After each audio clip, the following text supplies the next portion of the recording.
को आगे बढ़ाते हुए हमारे कार्यक्रम के प्रमुख अतिथि जो कि गौतम बुद्ध नगर के चीफ ट्रेजरी ऑफिसर हैं, पीसीएस रैंक के अधिकारी हैं, इलाहाबाद यूनिवर्सिटी से पॉलिटिकल साइंस में उन्होंने अध्ययन किया है और उन्होंने एग्जाम क्रैक करके पीसीएस के रैंक में इन्होंने चीफ ट्रेजरी ऑफिसर के पद पर कार्य कर रहे हैं वर्तमान समय में। और हम सभी छात्रों के लिए भोजन के लिए 10,000 रुपए का योगदान दिया है। सभी छात्र मिलकर इनका जोरदार तालियों के साथ इनको सम्मानित करें। सर का बहुत बहुत आभार और धन्यवाद जिन्होंने 10,000 रुपए दे करके हम सभी को भोजन के लिए प्रबंध करने का संभवतः प्रयास किया है। और सर का बहुत बड़ा योगदान है धर्म के क्षेत्र में, इनका बहुत बड़ा योगदान है धर्म भूमि के माध्यम से तथागत बुद्ध की विचारधारा को, बाबा साहब की विचारधारा को प्रकाशमान करने में, उसको आगे फैलाने में संभवतः प्रयास करते हैं। इवन हमारे छात्रों को कोई भी किसी प्रकार की समस्या होती है, चाहे छात्रवृत्ति से संबंधित समस्या होती है, अन्य किसी प्रकार से संबंधित समस्या होती है, तो उनके ऑफिस में जाते हैं और संभवतः उसका मदद कराने का प्रयास करते हैं। तो मैं सर से निवेदन करूंगा कृपया करके आए। और सर थोड़ा नाराज भी दिख रहे थे हमसे क्योंकि कार्यक्रम लेट चल रहा था। मैं सर से क्षमा प्रार्थी हूँ इसके लिए, क्योंकि सर को कहीं और भी जाना था, लेकिन अपना कीमती समय हमारे छात्रावास के लिए दिया। सर हम आपके बच्चे हैं, गलतियां होती हैं, सीख रहे हैं सर, आपका आशीर्वाद हम सभी के साथ बना रहे।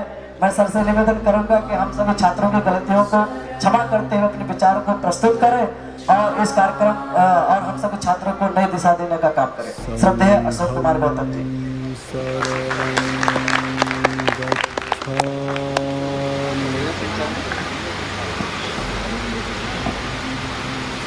महाकारुणिक बुद्ध को नमन करते हुए परम पूज्य बोधिसत्व बाबा साहब डॉक्टर भीमराव रामजीराव अम्बेडकर के चरणों में श्रद्धा सुमन अर्पित करते हुए हमारे बहुजन समाज में जन्मे अनेकों महापुरुषों को सादर वंदन करते हुए आज के इस महान अवसर पर जब हम परम पूज्य बोधिसत्व बाबा साहब की 132वीं जयंती यहाँ पर मनाने के लिए एकत्रित हुए हैं, इस अवसर पर उपस्थित समस्त हमारे बंधुओं, उपासक उपासिकाओं, धर्म के क्षेत्र में काम करने वाले धर्म बंधुओं, सभी का बहुत बहुत साधुवाद, बहुत बहुत आभार कि आज उन्होंने इस अवसर को एक ऐतिहासिक अवसर के रूप में परिवर्तित करने हेतु अपनी उपस्थिति यहाँ पर दर्शाई है। हम सभी को पता है कि आज हम लोग यहाँ पर उस मसीहा का जन्मदिन मनाने के लिए एकत्रित हुए हैं जिन्होंने अपना संपूर्ण जीवन हमारे भारतवर्ष को एक मुकाम तक ले जाने हेतु समर्पित किया। विडंबना ये रही कि इतिहासकारों ने उनकी समीक्षा बहुत ही संकुचित दृष्टिकोण में की, जिस कारण उन्हें एक वर्ग विशेष के लिए कहा गया कि उनका कार्यक्षेत्र लिमिटेड था। चाहे आज़ादी का आंदोलन हो, चाहे स्वतंत्रता के क्षेत्र में कोई भी कार्य किया गया हो, जहाँ तक मेरी दृष्टि जाती है और बाबा साहब को मैंने पढ़ा है, उनका अध्ययन किया है, तो मुझे नहीं लगता कि बाबा साहब से बड़ा कोई भी राष्ट्रभक्त होगा, क्योंकि उनका संपूर्ण जो संघर्ष है वो भारत को एक राष्ट्र बनाने पर व्यतीत हुआ। राष्ट्र वह है जहां पर राष्ट्रीयता की विचारधारा हो। रंजीत गौतम बहुत ही यशस्वी छात्र हैं, मैं इनकी अक्सर तारीफ करता हूं। समय पर नाराज भी इसलिए इनसे होता हूं, उसका कारण यह है कि इनसे मुझे कुछ अपेक्षाएं ज्यादा हैं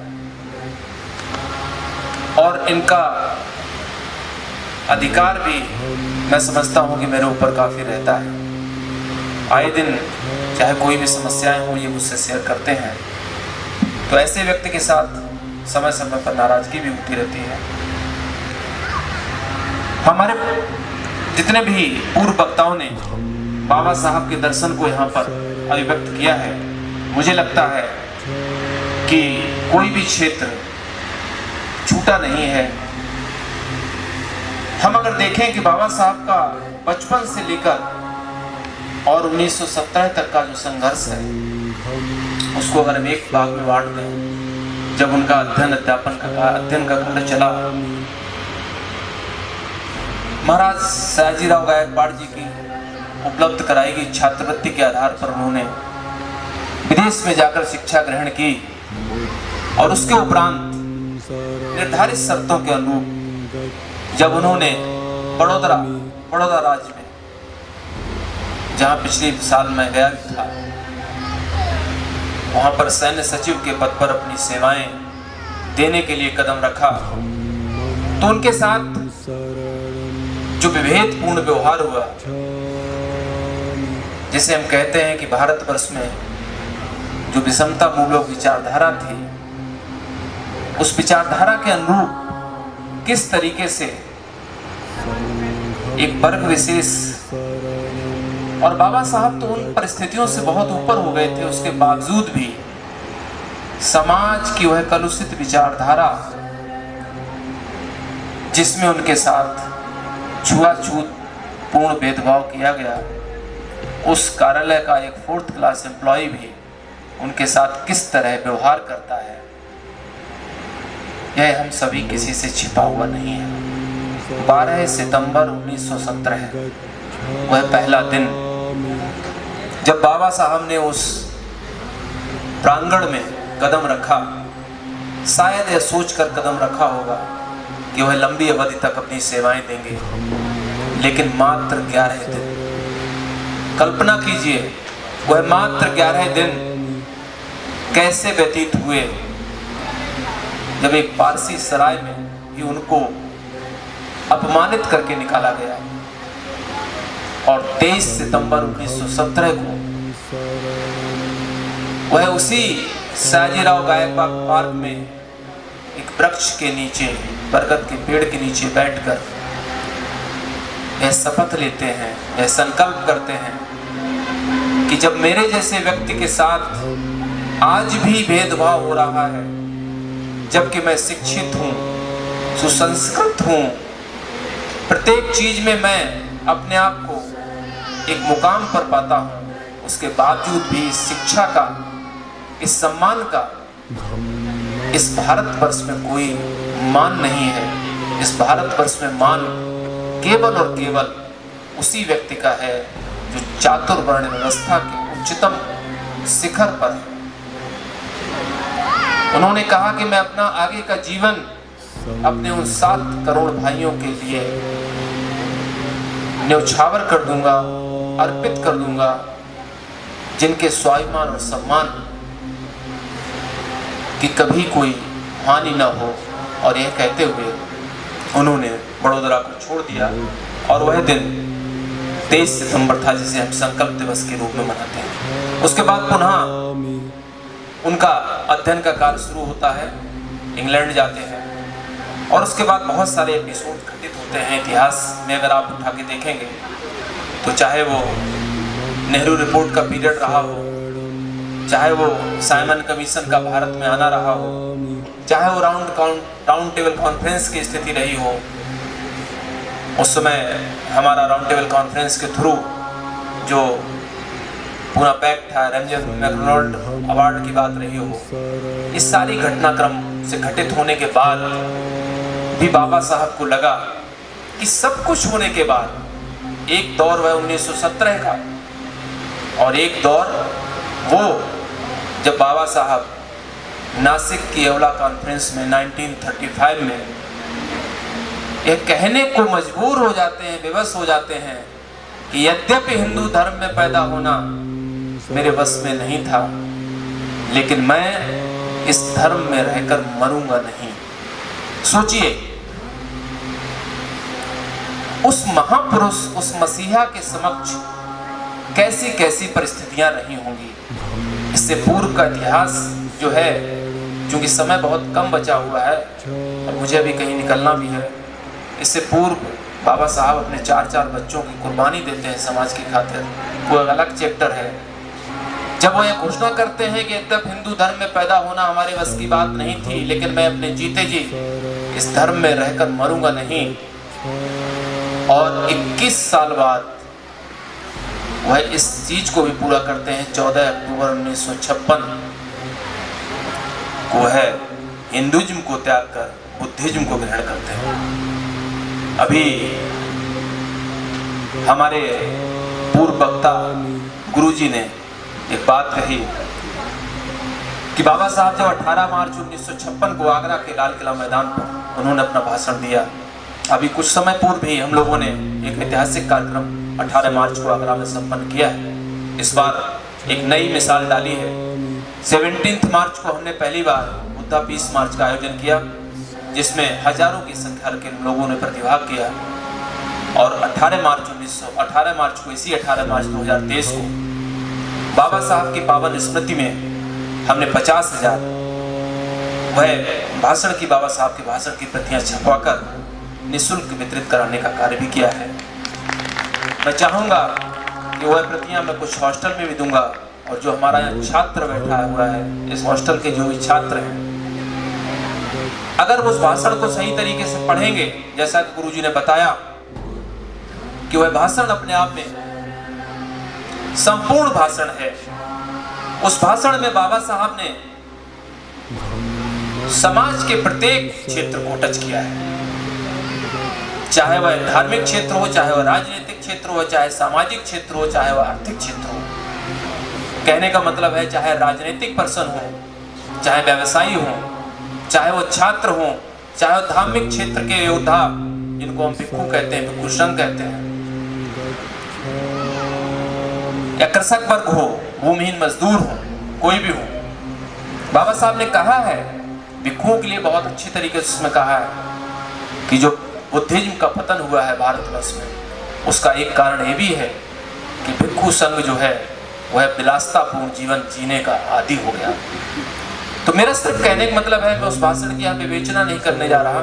कहते हैं कि बाबा साहब ने 18 मार्च 1956 को जो आगरा के लाल किले पर भाषण दिया तो उनका गला रुंध आया था। कुछ लोग ये भी कहते हैं कि उनकी आंखें नम हो गई थी। नम क्यों हुई आंखें? उन्होंने उसी दौरान ये कहा था कि हमारे समाज के पढ़े लिखे लोग, नौकरी पेशा लोग, जिनसे मुझे बहुत बड़ी उम्मीद थी कि हमारे इस मिशन के कार्यों को बहुत आगे ले जाएंगे। मुझे अफसोस है कि मुझे ये कहने में कहीं कोई गुरेज नहीं है कि वह सिर्फ और सिर्फ अपने परिवार तक सीमित हो गए, क्लर्क बनके, पेटू बनके अपने जीवन को यापन करने का कार्य कर रहे हैं। उन्होंने धोखा दिया हमें। ये शब्द बाबा साहब ने जब कहे तो उनकी आंखों में आंसू इसलिए आए क्योंकि वास्तव में जिस मसीहा ने अपना सर्वस्व त्याग कर दिया हो, अपने परिवार को कभी भी समय न दिया हो, संपूर्ण भारतवर्ष के शोषित और दमित व्यक्तियों को अपना ही परिवार मान लिया हो, ऐसे व्यक्ति को पीड़ा होना स्वाभाविक ही है जब हम उनको पेबैक नहीं दे पाएंगे। तो मेरा सिर्फ आपसे यही कहना है कि बाबा साहब का जो कॉन्सेप्ट पेबैक टू सोसाइटी, वो पेबैक टू सोसाइटी केवल पढ़े लिखे नौकरी पेशा लोगों के लिए नहीं है। वह पेबैक टू सोसाइटी राजनीतिक क्षेत्र में जो व्यक्ति हमारा काम करता है, चाहे एमपी हो, चाहे एमएलए हो, चाहे किसी भी पद पर हो, वह भी पेबैक टू देता है। जो आर्थिक क्षेत्र का व्यवसायी है उसका भी पेबैक देना है। जो हमारा स्टूडेंट है, स्टूडेंट को पेबैक कैसे देना है? स्टूडेंट तो कहेगा मेरे पास तो कोई सोर्स ही नहीं है। तो आप उस भाषण को जब पढ़ेंगे तो बाबा साहब ने कहा है, स्टूडेंट्स के लिए बहुत क्लियर कहा है कि मैं आपको सचेत करता हूं कि केवल क्लर्क बन के, केवल ऐसे माध्यम अपना के जिसमें आप समाज को पेबैक न दे पाए, उसको दिशा न दे पाए, ऐसा कोई माध्यम मत अपनाना, मत चुनना। आप बच्चों को शिक्षित करने का काम करना। तो मेरा कहने का मतलब सिर्फ इतना है कि पेबैक तो हम हर दृष्टिकोण से दे सकते हैं। हमारे पास पेबैक तो देने का बहुत तरीके हैं। जो व्यक्ति जहां है, आज कलेक्ट्रेट सभागार में सुबह जब doctor B.R. Ambedkar birth anniversary का कार्यक्रम आयोजित हो रहा था, तो नाम लिए बगैर मैं बताऊंगा आपको एक डिप्टी कलेक्टर साहब थे, हालांकि इस जनपद के नहीं थे, किसी और जनपद के थे। उन्होंने कहा कि बाबा साहब ने बहुत अच्छा काम किया, सारी चीज़ें की, कई गुण गिनाए उन्होंने। सभागार, कलेक्ट्रेट, सारे अधिकारी बंधु बैठे हुए थे, लेकिन उन्होंने कहा कि मैं एक डीमेरिट भी बताऊंगा। बाबा साहब की एक डीमेरिट बताऊंगा कि उन्होंने आरक्षण का जो प्रावधान किया है, ये डीमेरिट ऐसी है, और बहुत सारी चीज़ें उन्होंने बताना शुरू किया। अवसर मेरा आया, मैंने बड़े नपे तुले शब्दों में सिर्फ जो बाबा साहब का सिद्धांत है, दर्शन है, हम लोग संविधान के पालनहार हैं, और बाबा साहब का दृष्टिकोण, बाबा साहब की जो शिक्षा है, उसके अनुरूप ही सधे हुए शब्दों में मैंने सिर्फ इतनी सी बात कही कि मुझे नहीं पता, न तो डिप्टी कलेक्टर साहब से मेरा कोई इससे पूर्व संबंध रहा है, लेकिन मैं इतना जरूर कहूँगा कि व्यक्ति को जब ज्ञान न हो, व्यक्ति को जब पता न हो, वो किसी भी पद पर क्यों ना हो, तो उसे किसी मंच पर या किसी सभागार में अपने वक्तव्य देने से बचना जरूर चाहिए। मैं आपको बता रहा हूँ, इसके बाद ये बहुत सारी चीज़ें मैंने कही हैं, और किसी हमारे शुभचिंतक व्यक्ति ने या जो भी रहा होगा उसने इसको रिकॉर्ड भी किया है, और रिकॉर्ड करने के बाद उसने मुझे भेजा भी है। 5 मिनट तक मैंने उनको समझाया, तो मुझे नहीं लगता वो डिप्टी कलेक्टर साहब कभी अब कहीं बोलने की स्थिति में रहेंगे। मेरा सिर्फ कहने का मतलब ये है कि हम डॉक्टर अंबेडकर के अनुयायी हैं, और बाबा साहब को पढ़ने के बाद मैं आपको आश्वस्त करता हूँ, जैसे हमारे पूर्व वक्ताओं ने कहा कि अगर हमने बाबा साहब को अपने आचरण में उतारा, गुरुजी ने भी कहा कि कथनी और करनी में अंतर न करिए, जो मंच पर है वही घर पे भी होना चाहिए, जो मंच पर बोलते हैं वही हमारे संस्कारों में भी होना चाहिए। अगर आपके पास इतना साहस नहीं है, मैं तो इसको दुस्साहस भी कहता हूं, कलेक्ट्रेट सभागार में बैठकर अपनी बातों को कहना, और तब कहना जब आपके ऊपर कई उच्चाधिकारी हों। मुझे तो आज तक गौतम बुद्ध नगर कलेक्ट्रेट को छोड़ दीजिए, 25 साल की नौकरी हमारी हो गई है, और जहां रहा हूं मैंने अम्बेडकरिज्म का इस तरीके से प्रचार प्रसार किया है कि मुझे नहीं पता कि मेरे से पहले अम्बेडकरिज्म वहाँ फलीभूत हुआ या नहीं, लेकिन मेरे रहते और मेरे जाने के बाद वो आज तक फलीभूत हो रहा है। इसकी मैं खबर भी रखता हूँ कि वहाँ चलता गया। जिस देश का संविधान, जिसको राष्ट्र बनाने की संकल्पना जिस मसीहा ने दी हो, और वहां की कोई भी लॉबी ये कहे कि मैं उस व्यक्ति को नहीं मानता हूं, तो मैं ना मानने वालों को दोष सिद्ध नहीं ठहराता हूं, मैं ठहराता हूं दोष सिद्ध उन व्यक्तियों को जो कि बाबा साहब के प्रशंसक हैं और जवाब देना नहीं जानते।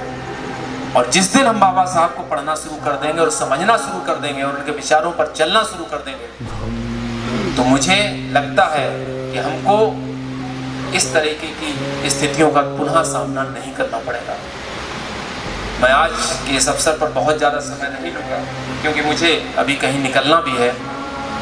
मैं आज के इस कार्यक्रम के आयोजन हेतु बहुत बहुत साधुवाद देता हूँ रंजीत, गौतम और उनकी समस्त टीम को, और यहाँ पर जितने भी हमारे छात्र बंधु बैठे हुए हैं उनसे अपेक्षा जरूर करूँगा कि जैसे अवैधदेव सर ने कहा कि भाई अगर आप यहाँ से सफल होके जाते हैं और कहीं अच्छी जगह आपको कोई जॉब मिलता है, मैं जॉब का आशय मेरा ये मत समझिएगा कि मैं सरकारी नौकरी की ही बात कर रहा हूँ। एक हमारी बहन जी ने बोला था, प्रिंसिपल थी संभवतः, उन्होंने कहा कि हमको बिजनेस के क्षेत्र में भी अपना वो तलाशना चाहिए। मैं आपसे ये कतई नहीं कहूँगा कि आप केवल सरकारी नौकरी के पीछे भागे। हम लोग थोड़े से कम ज्ञान वाले थे तो सरकारी नौकरी वाले, आपको बहुत अच्छा अवसर मिला हुआ है। आप जहाँ पर बैठ के पढ़ रहे हैं, जिस जगह पर बैठ के पढ़ रहे हैं, ऐसा अवसर हमको नहीं मिला। देव सर सही कह रहे हैं ना, ऐसा अवसर हमको नहीं मिला। अगर ऐसा अवसर हमको मिला होता तो शायद हम थोड़ा और ऊंचा सोचते। आपके पास अवसर है, और हमारे देव सर जैसे गुरु जी जैसे लोग यहाँ पर हैं। जरूरत पड़े कभी भी, किसी भी समय, हम आपके लिए सदैव तत्पर हैं। जब जरूरत पड़े निसंकोच होकर फोन, चाहे रात के 2 बजे हो चाहे 4 बजे हो, आप लगा सकते हैं। और ऐसा कभी हुआ नहीं कि मेरा फोन बजा हो और आपका रिप्लाई न मिला। तो मैं पुनः बहुत बहुत साधुवाद, बहुत बहुत आभार आप लोगों का व्यक्त करता हूं कि मुझे आज आपने यहाँ पर आमंत्रित किया, और इस उम्मीद के साथ कि आप इस छात्रावास का नाम रोशन करें और आप बाबा साहब के मिशन के सच्चे सिपाही बनकर इस हॉस्टल का गरिमा को चार चांद लगाएं। इन्हीं बातों के साथ सभी को क्रांतिकारी जय भीम और मैत्रीपूर्ण नमो बुद्धाय। आदरणीय अशोक सर का बहुत बहुत आभार और धन्यवाद, जिन्होंने अपने विचारों को बड़े ही सरलता पूर्वक हम सभी के समक्ष प्रस्तुत करने का कार्य किया है। सर श्रद्धेय अशोक सर और श्रद्धेय आर.के. सर दोनों महानुभाव सरकारी पद पे हैं, और सरकारी पद पे रहते हुए मिशन मूवमेंट में काम करना ये अपने आप में बहुत बड़ी चुनौतीपूर्ण बात है। एक बहुत बड़ी चुनौतीपूर्ण बात है एक विचारधारा को, एक अपनी आइडियोलॉजी को, एक विचारधारा को आगे बढ़ाने के लिए। जब मैं पिछली बार अक्टूबर-नवंबर में श्रद्धेय अशोक सर के साथ पंजाब यात्रा पर था, तो जालंधर में गए थे सर के साथ, व्यक्तिगत रूप से साथ में हम रहे लंबे समय तक। बहुत कुछ सीखने के मिला सर से। सर बता रहे थे क्या क्या समस्याएं आती है मिशन में काम करने के साथ, यहाँ तक कि फोन का सर्विलांस पर भी डाल दिया जाता है। तो सर ने एक बहुत ही महत्वपूर्ण बात कही कि बाबा साहब की वजह से नौकरी लगी है, और बाबा साहब के लिए हमारी नौकरी जाती भी है तो मुझे कोई परवाह नहीं। बाबा साहब की वजह से नौकरी लगी है, बाबा साहब के लिए अगर नौकरी जाती भी है तो हमें कोई परवाह नहीं। ये चीज हमारे दिल में घर कर गई। सम्मानित साथियों, ये चीज सीखना चाहिए। इसी संदर्भ में एक शायर ने कहा है कि जान दी हुई उसी को थी, जान दी हुई उसी की तो थी, हक तो ये है कि हक अदा ना हो सका। हक तो एक ये है कि हक अदा ना हो सका। कहने का तात्पर्य ये है कि जो हमारा जीवन है बाबा साहब का ही दिया हुआ है। यदि बाबा साहब के लिए जान भी जाता है तो मुझे इस बात की कोई आपत्ति नहीं, कोई परवाह नहीं। सर ने उस संदर्भ में बात कहा, सर की बात बहुत ही प्रभावशाली रहा, बहुत दिल में घर करके बहुत कुछ सीखने को मिला। समय समय पर श्री आर.के. सर का हमें प्रेम स्नेह आशीर्वाद प्राप्त होता रहता है। उनका भी बड़ा उत्कृष्ट योगदान है समाज में, समाज के कमजोर वर्गों पर, खासकर शिक्षा के क्षेत्र में विशेष मदद करते हैं छात्रों की। तो दोनों महानुभावों का मैं सत्संग